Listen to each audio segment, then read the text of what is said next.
Welcome back to CTV News. It's no longer waste. A demolition company has found a promising market to sell recycled building materials. Here's Jared McCulloch. It's been a big problem for Christchurch, what to do with demolished buildings following the Canterbury earthquakes. But one local construction business is doing it differently. One word, recycling.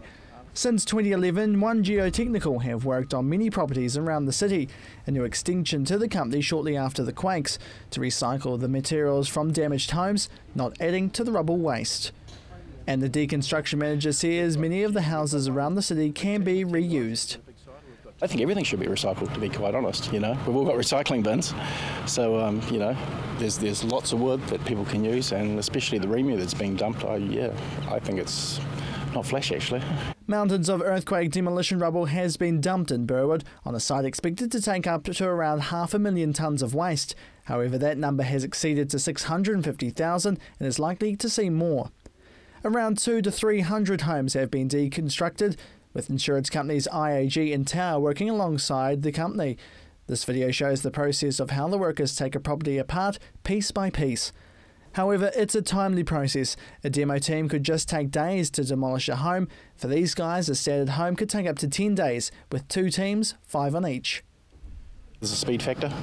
We can't beat a 30-tonne digger, but some of the jobs we have done, where a digger's pulled up, we've been into the process. It's taken us a week and a half, 2 weeks to get it done. They're still there 2 weeks later. They'll scrap around a bit, they'll head off over there, they'll come back. Competitive. However, the materials saved are taken to their warehouse and sold on.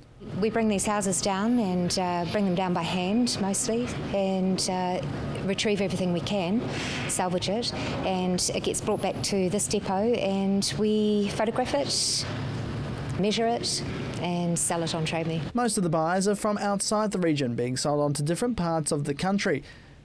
The most popular purchases include doors and windows, particularly aluminium, but there's a range of products for everyone, with around 97% of goods being recycled. And the rest, like concrete, contributed to the extension of Lyttelton Port. There's a place of reuse for everything. There's actually quite a high demand for character items as well, character windows and doors. We have a lot of internal doors. We drown in them sometimes. There are so many doors. After the girls have photographed them, which have pretty much been sold even before they've come down, which is, great. But Deborah says with a large amount of material being dumped, this process is ever more important. I think it's critical that it's recycled. I think people are really often surprised and seriously delighted when they see the amount of recycling that's going on here. And Alexander believes more people should consider the idea of recycling their home. There's a demand. There is a demand for it. If there wasn't this big push, and it's been 4 years now since the earthquakes, to get everything scrapped and done so quickly and dumped, we could recycle it all. A focus to help the environment and the future Canterbury, one piece at a time. Jared McCulloch, CTV News.